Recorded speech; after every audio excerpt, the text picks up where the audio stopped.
So thank you so much. My name is Mark Corral, for those that aren't familiar, and then this is our special guest. This is Representative Jonathan Hill. Jonathan, thank you for joining with us tonight. It's an honor to have you. Yeah, appreciate you letting me join you. Yeah, absolutely. So we'll try to keep this brief. So a couple of things. If you have any questions while we're going through our announcement and what our plans are to help end abortion in South Carolina, go ahead and jot those questions down. If you have any questions specifically for myself or for Representative Hill, please add those in the comments.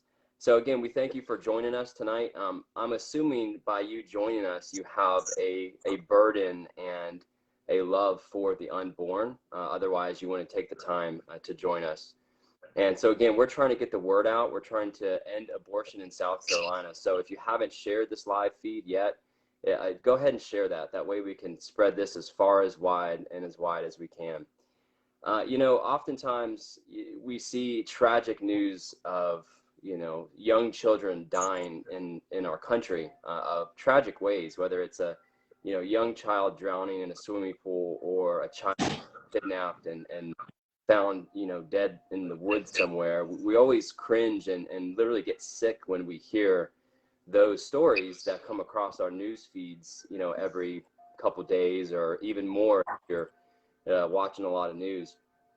But if you're in South Carolina, I want you to imagine that, you know, you woke up tomorrow morning and 14 news articles popped up in your feed just in one day about babies that were brought to a facility by their parents, and they were tragically killed by chemical burning, by dismembering limb by limb, every day in one day. 14. Imagine if you saw that. 14. That's the number in South Carolina if you're a resident here. On average, how many babies are brought by their parents to a facility and ruthlessly killed? Last year we had in South Carolina, it was 5,101 babies were slaughtered in a abortion mill. And so I thank you for taking the time. I just wanted to put that into perspective to really hopefully get a fire going, you know, in your soul.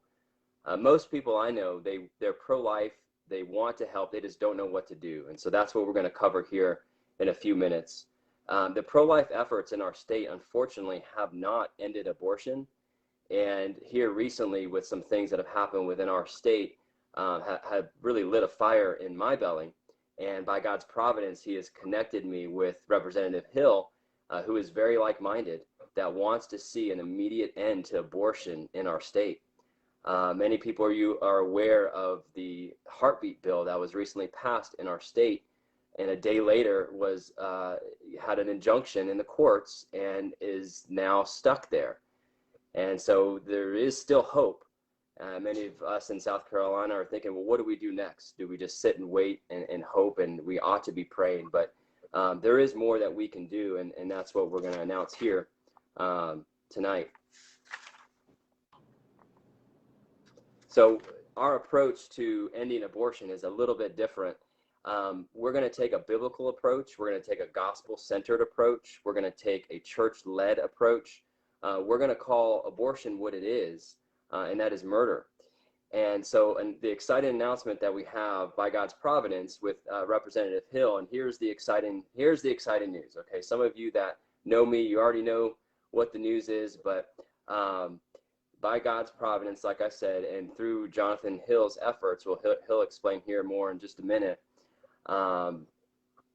Jonathan Hill was able to partner us with the guys at End Abortion Now, Apologia, Jeff Durbin specifically, Action for Life, that's Zach Lutenschlager, and many of those guys out there in the western states, in Arizona and Oklahoma and Texas, who are making great strides to end abortion and abolish it completely. And so by those connections and efforts, we have planned a End Abortion Now rally at the South Carolina State Capitol on May the 4th, Tuesday at 10 a.m. And speakers will include Jeff Durbin himself, Dennis Sarfate, who's also in Apologia and End Abortion Now, Representative Jonathan Hill will be speaking. Myself and others will be announced here soon. But we are super excited about this rally. And it's not just any pro-life rally. And that's what I really wanted to stress, because we've seen pro-life rally after pro-life rally after pro-life rally. And what does it really do?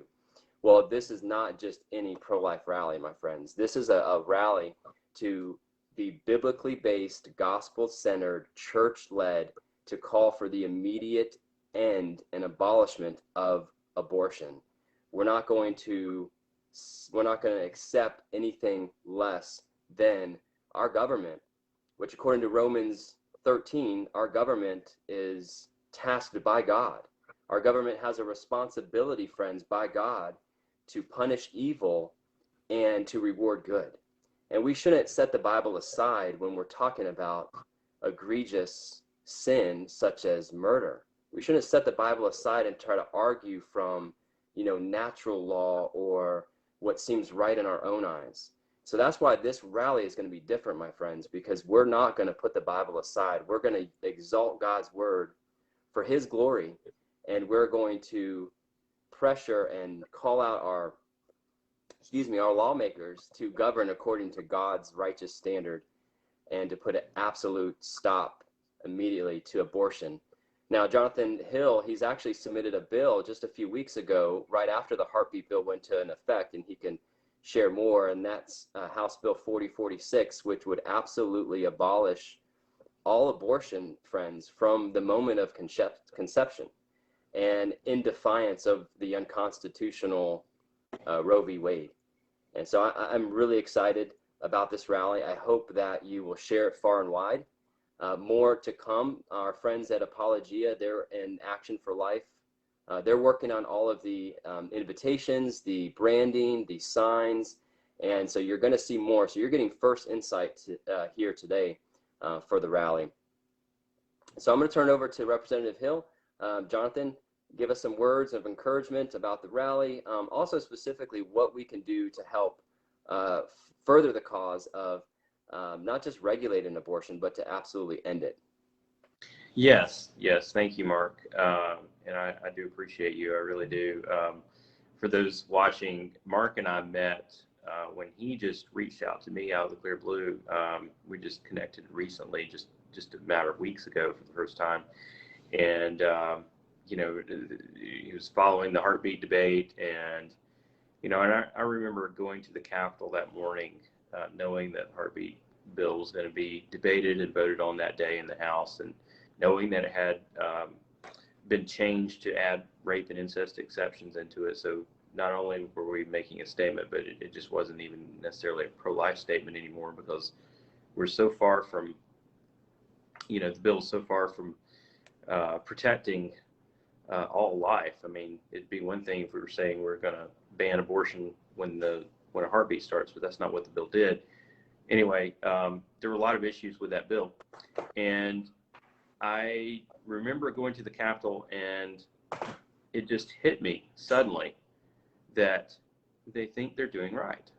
Thinking of my colleagues, my pro-life colleagues, in fact, many of them, the people who led on the heartbeat bill, the people who led on adding rape and incest exceptions to say that it's okay to kill some babies with beating hearts, but not others. They think they're doing right. And, I guess it's been a process for me over the last year, especially, of just coming to realize that what we've tried on ending abortion, the strategy to regulate abortion, the strategy to, chip away at it and mess around at the margins of the issues, it's not working. Access to abortion is greater than it's ever been in South Carolina. There's still thousands of babies killed every year in South Carolina. And we're even funding some of your tax dollars to abortions and to abortion providers like Planned Parenthood. And so it prompted me to, really go down the path of thinking, okay, how do we properly address this? And, I've supported personhood legislation, still support it. The strategy of personhood is to is to pass a bill that would, for the express purpose of setting up a direct court challenge to Roe v. Wade, to try to get Roe v. Wade overturned. It needs to be overturned. I support doing that. I still support doing that. But, what's the best path to getting there? And I guess I've come to the conclusion, based on everything that's happened over the last couple of years, especially that I don't think we can afford to wait on the Supreme Court any longer. And so that's why I filed House Bill 4046. And it's also why I, at the encouragement and prompting of some pro-life allies, to really just start working on seriously trying to remove the abortion funding that's in the state budget. And we have actually the support of Governor McMaster on that. He's been asking the legislature to take action on it, and the legislature has been reluctant to do so, unfortunately. And so there's a lot of reasons for that, and we can go into all that. But basically, I've been in the State House for 7 years now. This is my 7th year. And one thing that I have learned is that nothing ever changes, nothing ever happens politically without the people demanding it. Amen. And just today, I mean, we saw some pretty interesting bills pass in the State House, and in every single case, you had a lot of people backing those on either side of the issue. And so we have a form of government where we, the people, we do still own this country. We do still control the government, whether we act like it or not.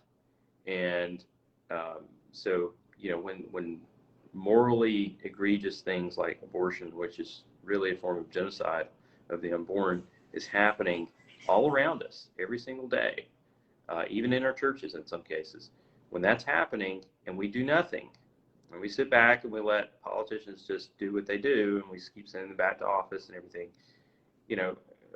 at some point we have to face the fact that the moral culpability is on our own hands. And right. God has had to deal with me on at a personal level, at a deep personal level on that front. So during the heartbeat bill debate, I filed a bunch of amendments to try to address the myriads of issues with that bill. And due to some unexpected events that happened, I was denied the opportunity to file those amendments. I did everything in my power to try to get those amendments filed. I was shut down, was blocked every step of the way. And then at the end of the day, I was left with, there was nothing more that I could do other than I was planning to abstain from voting on the bill if the rape and incest exceptions weren't removed. And so at that point, I just walked out. I made a dramatic exit. And I, to visually demonstrate what had happened in all of the parliamentary procedures leading up to that moment, I just tossed my handful of amendments into the air on my way out. And really, it was an unusual thing to do. It's not something I've ever done before. It's not something I plan on repeating. But the point was to demonstrate that the proceedings had become a farce. And so, we've got our work cut out for us. We've got to rally together, band together. We have a lot more power in our hands if we'll use it than we realize, than most people realize. And so all that starts with Mark came up with the idea of having a statewide rally to end abortion. Most pro-life rallies have, believe it or not been to end abortion. Right. It's more like ending abortion is some kind of pipe dream that's going to happen maybe in our lifetimes, maybe not, but somewhere a long way off. And right now we're rallying to stop abortions at 20 weeks because babies feel pain at 20 weeks, or to stop abortions at a heartbeat, or to stop dismemberment abortions or something like that. And, those are all well-intentioned, and I've voted for those, most of those bills that have come up since I've been elected. But at the end of the day, we have to face the fact that what we've tried isn't working, it's not delivering, and it's not even really making a dent in the number of abortions. No. So May 4th at the State House in Columbia, that's our opening rallying point. Let me explain why May 4th is significant. So the state budget, as I mentioned earlier, Governor McMaster has been asking us to remove all federal funds that have strings attached that require us to fund Planned Parenthood and fund abortions. We have the power within our hands in the state to do that, and it's not even very much money. that we're talking about here. We're not talking about billions and billions of dollars or anything like that. We're just talking about a few thousand. So, he's asked us to do that. He's supporting it. We have overwhelming Republican majorities in both the House and the Senate. We should be able to do it. So May 4th is significant because the House has passed the budget. It's gone over to the Senate. The Senate's debating it. We believe if everything goes according to schedule, that the budget's going to come back over to the House on May 4th at noon, and we should have an opportunity that day to make a second attempt to for the legislature to make this right. The budget's not through. They can make it right. They initially passed a budget that funds abortions, but they can make it right, and that's what I'll be calling on my colleagues to do. And that's why I need your support. That's why I need you to be there. That's why I need you to help us spread the word, let people know that this is happening, and get as many people there as you can. It is a work day. I'm sorry about that, but that's when stuff's going down at the Capitol, and I can't think of a better reason to get a day off work. Right. But that's why we're letting you know now, so you can do that, hopefully, and come join us. So it's going to be from 10 a.m. to noon, and then as soon as the rally's done at noon and the House begins its legislative session, you'll have the opportunity to go inside. We're going to be asking you to go inside and to speak with your legislators and ask them to vote to remove abortion funding from end abortion funding in the budget, as well as to co-sponsor House Bill 4046. And I'll tell you what, numbers matter. Numbers matter. There's one thing that politicians care more than anything else about. I wish it were life, but the thing that they care most about is their political reelection. I know this. I've worked with them for many years. I know how they think, and so it's incumbent on us, the people, to make it known to them that the price for getting reelected is to do the right thing, do what we sent you there for, to uphold the Constitution, to protect life. Yep. And you have an opportunity to do that now, and with your help, we can get this done. And without your help, it's not going to happen. That's right. That's right. And one of the things that really popped out in my head when I was watching the heartbeat bill debates go down was, friends, if you're in South Carolina, we have a super majority of Republicans in both the House and the Senate. And many of them are not as pro-life as you think they would be. Many are God-fearing Christians who love the sanctity of life, and some have fallen into pragmatic ways of trying to limit abortion. But many friends are not. They're pro-some life. They're not pro-life at all. And it really boggles my mind, Jonathan, how a supermajority House and Senate can't pass a budget that excludes funding to murder unborn babies. It really boggles my mind. So that's a big reason why May 4th, as you said, is strategic. So we need your help.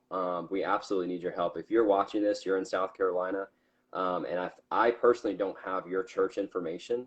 One of the ways that Action for Life and Apologia are helping us is they'll be contacting churches to help promote the rally, to give them flyers to add to the church bulletin, to pass out, to put in the foyer. This is absolutely a grassroots effort. If you didn't hear the announcement at the beginning, Jeff Durbin will be a speaker there, and a couple other guys actually from Apologia and End Abortion Now. And he does have a following, but that alone is not going to drive the numbers that we need to get at the Capitol on May 4th. We need 1,000 people there, and that's why we're reaching out to you. Looks like there's 23 people, but just within these 23 people, by helping us get the word out, by taking work off, personally inviting people, taking them with you, is the best way to get people at this rally. Right, and those of you that are watching, I mean, Mark might know your pastor. I don't know your pastor, but we need you to help make introductions for us. So, please do reach out to Mark or reach out to me, and connect us with whoever we need to speak to. And we need your help getting the word out to your church members. So, and please do look sometime tomorrow for a Facebook event on this. And you can RSVP there and share that out and help us promote it that way on Facebook.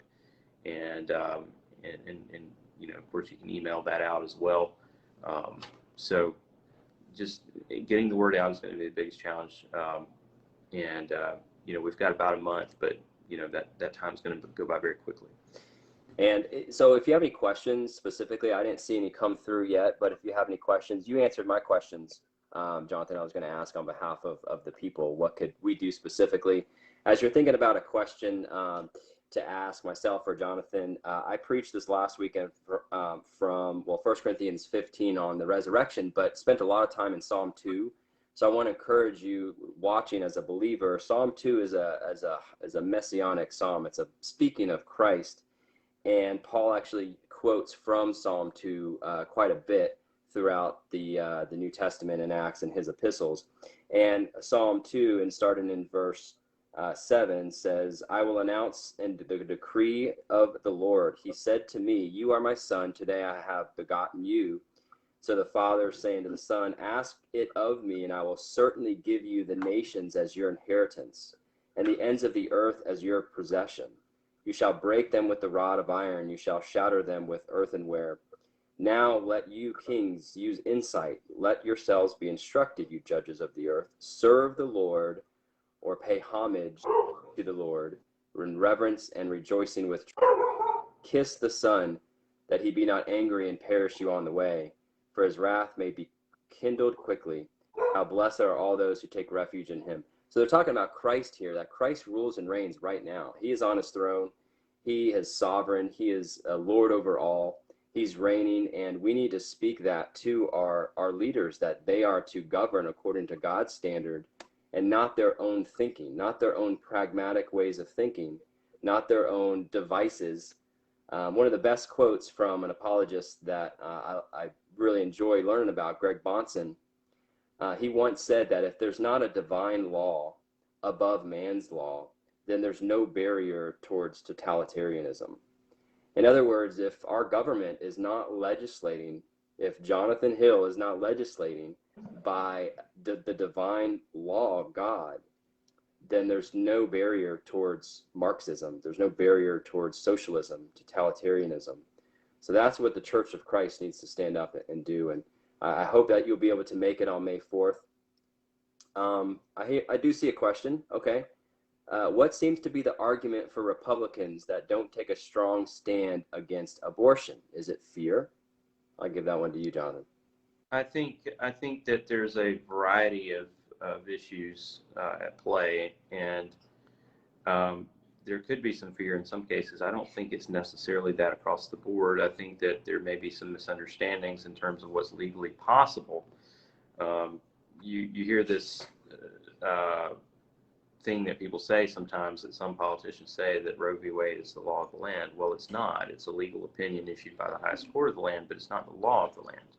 Legislators make the law, not the courts. And furthermore, the Supreme Court has zero enforcement ability. They cannot, there's literally nothing they can do to stop us from doing something other than what they rule. So the only power they have is the power that we give them by complying with their orders. So South Carolina has rejected, unconstitutional laws in the past, unconstitutional laws passed by Congress, such as the Real ID Act, which we resisted for about 10 years until we decided to change our minds and go ahead and comply with that, which I opposed, by the way. And then you had you've got all over the U.S., you've got a bunch of different states legalizing marijuana, some medical, some recreational, but in all cases, they're in direct violation of federal law, which says, federal law says you can't do that. Now, the federal government has chosen not to prosecute, and I think that it's yet another illustration of how the federal government's real power is the power that the states give them. So at the end of the day, I think that, we need to get out of the mode of thinking that we're stuck with the way things are until, we get enough federal Supreme Court judges on the bench to overturn Roe v. Wade, which, by the way, in theory, we have a pro-life majority on the court, but the most recent case showed that only one, Justice Thomas, Clarence Thomas, was the one saying that we actually need to overturn Roe v. Wade. in his minority descent. So anyway, it's if you look historically speaking, in every major political change that has happened in South Carolina, or in the U.S., in the United States rather, it has started from the bottom up, and it has started with the states and with the people defying what they believed was a illegal, unconstitutional, morally wrong law. It happened with ending prohibition. It happened with the civil rights movement. It's happening now with federal drug laws, and it absolutely needs to happen with ending abortion. And if I do recall, it was, and you may have the history better than I, but in the 90s, we had a super conservative majority Supreme Court, and a case came where they could have overturned, and they upheld. If yes, the famous KCB Planned Parenthood case, I believe it is, was a you had 9 justices on the bench, all appointed by Republican presidents, and perfect opportunity. I'm told, I'm not an attorney, but I'm told by those who have followed that in detail, that it was a perfect opportunity to overturn Roe, and the court didn't do so. And so I think we've got a lot of reasons to ask ourselves, why do we think that the current way of doing things is working or is going to work in the future? We need to be bold, we need to be ambitious, but we also need to stand on the courage of our convictions. Mark, you mentioned a minute ago the Psalms, and an understanding that God is sovereign over all of this, and He is. And that's not, we don't get to just say, well, God is sovereign, and not use the faculties and the resources that He's given us to be stupid in the way we go about fighting political fights, for instance. Amen. We have to use every tool at our disposal for His glory and to love our neighbors. But we also don't rely on our own wits and our own political skills, or even the strength that we have with the numbers that we have with each other when we band together. We don't trust in any of those things for victory. We trust in God for victory. Yes. Amen. And it doesn't take as many people as you might think to actually win. That's true in political campaigns. That's true in any kind of political fight. So, but it starts with the churches. It's bothered me for a long time that I grew up Southern Baptist. My dad was a Southern Baptist pastor. He's gone on to be with the Lord now. But it's always bothered me how, in general, within conservative Protestant denominations, how we give lip service to the life issue. Yep. But we're not really that involved. And I was guilty of that for the longest time in my life. I was one of those people that just wasn't that involved. I just sort of checked off the box. I'd donate occasionally to the local crisis pregnancy center, or go attend their fundraising banquet or whatever. And I would, maybe talk about it on occasion or something like that. And that was the extent of it. And certainly, as a representative, I would vote, right on that issue anytime a life-related bill would come up. But that was the extent of it. And we've got to stop being complacent. We've got to start taking responsibility for the way things are. And if we truly care about life, if we truly love God, if we truly love our neighbor, we have to do more.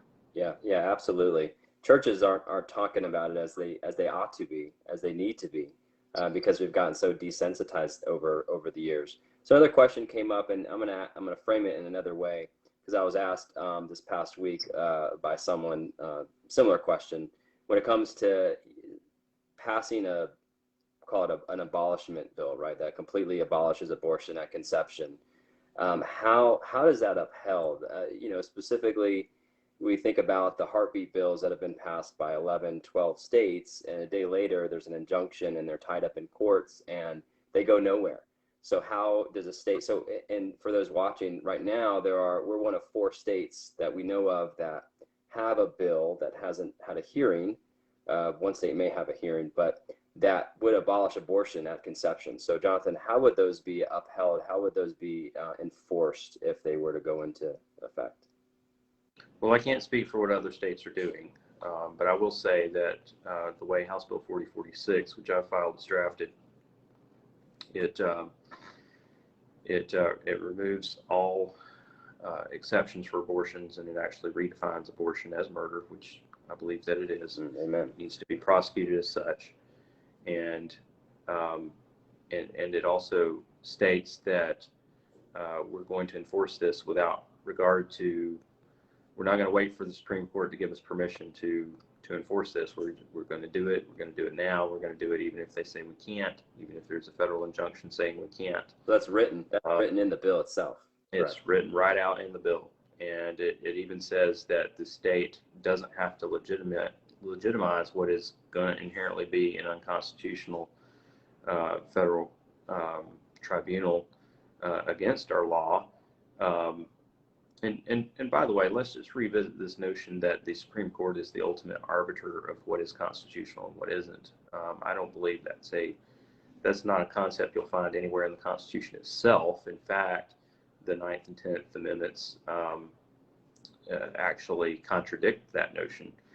The idea that the Supreme Court is the ultimate arbiter is a idea that was invented, surprise, surprise, by the Supreme Court itself. And it's conveniently enough for them, and that goes way back to the early days of the U.S. Supreme Court. But I think that when it's morally the right thing to do, and it's clearly not the case that the Supreme Court guarantees any sort of right to kill another human being for your own sake, whatever that sake is. It is not. That is not acceptable. It is not moral. It is not constitutional. We all know it. It's time for us to stop pretending otherwise and to actually, do the right thing.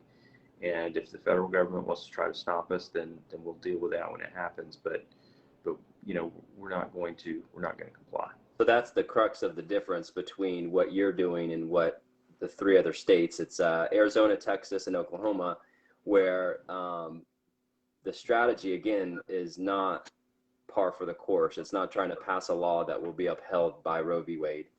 It's passing a law because we know that it's morally wrong to kill a baby at any stage, and passing a law that would call abortion for what it is, murder, and prosecute accordingly, and in defiance of the unconstitutional passing of Roe v. Wade. So that's the main difference, and that's what you're going to see at this rally. That's why it's not just another rally on May 4th at 10 a.m. You're going to be hearing a lot of this from speakers who have been in this fight for a very long time, who have been pushing for these types of, again, God-made law and standard. You're going to be hearing a lot as well. Like, Jonathan, it seems like from my history, like this is kind of like how slavery ended. Is that not right? Like you have. Yes. Slavery is a great example of this as well. You had the Dred Scott case where basically the Supreme Court ruled that black people weren't, citizens, weren't human beings, didn't have even enough standing as a human being to come and bring this suit in federal court at all. Right. It's one of the reasons why they threw the case out, and it was devastating to human rights at the time. And I'm glad that ended up being overturned. But for us to make the Supreme Court the ultimate arbiter would be for us to say that even when 9 people make a bad call, that we're bound by that, even when it's the wrong call, is just absurd. So it's time for us pro-lifers to stop taking no for an answer and to do what we know is the right thing. Yes, that's good. I'm getting messages. All right, you can probably hear them. I did get a message on, some people are asking about the bill, so I'll send out a link that has a brief write-up on the bill, and you can go read it. So again, please mark your calendars for May the 4th, Tuesday, 10 a.m. Do what you can do to get off of work. Jeff Durbin will be speaking, Dennis Sarfate, Action for Life, and Zach Lutenschlager will be there. Representative Hill will be speaking. We're going to have some more speakers announced very soon. Again, if you have any questions, feel free to jot them down. We didn't have a time frame on this. I know some people are dropping, but if you have any questions that you'd like to chime in, I can talk about this all night. But the call to action is this. First, mark your calendar, get off of work. Also, let me know if you could message me your church information. What we would like is like a pastor contact name, an email, and a phone number. We're looking to really make this a grassroots effort. I mean, can you imagine if we had over 1,000 people at the State House at 10 a.m. on May the 4th? And then after, we had hundreds of people go into the State House, as Jonathan said. And when you're in the State House, this is what's also neat is you can actually send personal messages to representatives who are in debating this budget, and you can urge them to defund Planned Parenthood right on the spot. I mean, can you imagine them getting hundreds of messages? I mean, they literally have somebody who walks the message over to the representative while they're in session. So it's just going to be powerful. So please do what you can do to help. Also, if you're in the Rock Hill area or within driving distance, Jonathan's going to come up here on April 20th. That's a little less than 2 weeks away. At 7 p.m., we're going to have a meet and greet to keep the discussion going and help and talk about how we can promote. And also, again, a lot of this is just education. You may have heard some things tonight that you haven't heard before, and we want to bring more God-fearing believers who want to end abortion, and so that we can help educate and give you tangible things to do to be able to help bring an end to abortion in South Carolina. So that, again, that's April 20th. That'll be here in Rock Hill. It's at 7 p.m. I will post something on my my profile, and I'll make it public with the details on the location and everything. So let's see, any other questions? Or Jonathan, do you have anything else you want to cover before we wrap up? I don't think so. Just thank you to everyone who's watching, who tuned in to watch. Please share this out. There are going to be people, no doubt, who wanted to be on here but couldn't at the time, but they can still watch this after the fact. So you can use this video to help us promote what's going on. Look for the Facebook event tomorrow, RSVP, share that out, and check your schedule. Make sure you can be there and connect us with your church. Those are the main things that we need you to do. We can get this done, I think I firmly believe that there are thousands and thousands of fed up pro-lifers that are all over South Carolina that are just ready to do something on this, and but the challenge is we've got to find them. And so we're hoping that praying that this rally will help be a catalyst for that. But for that to work, we need you to help us promote it and get the word out. And if God is especially tugging at your heart to be able to, if you want to do more, the rally is really just a start to what we're trying to grow, a movement in our state to bring people who really want to have an end in abortion and to have a society, if you will, or a movement, a ongoing grass effort work to, not compromise anymore, as some of our politicians have done, but to absolutely stand on the authority of God's word and call for the end of abortion at conception in our state. If that's you, if you feel like you want to do more and be more involved and help that grassroots effort, you private message me or Jonathan Hill or both of us. I know Jonathan has an ongoing list that he's adding folks to create. So do that if you would. But other than that, thank you for your time tonight, and may Christ rule in your hearts, and may Christ rule in our land. Amen. Amen. All right. Thank you, Mark. Yeah, thank you. Have a good night, everyone. Bye.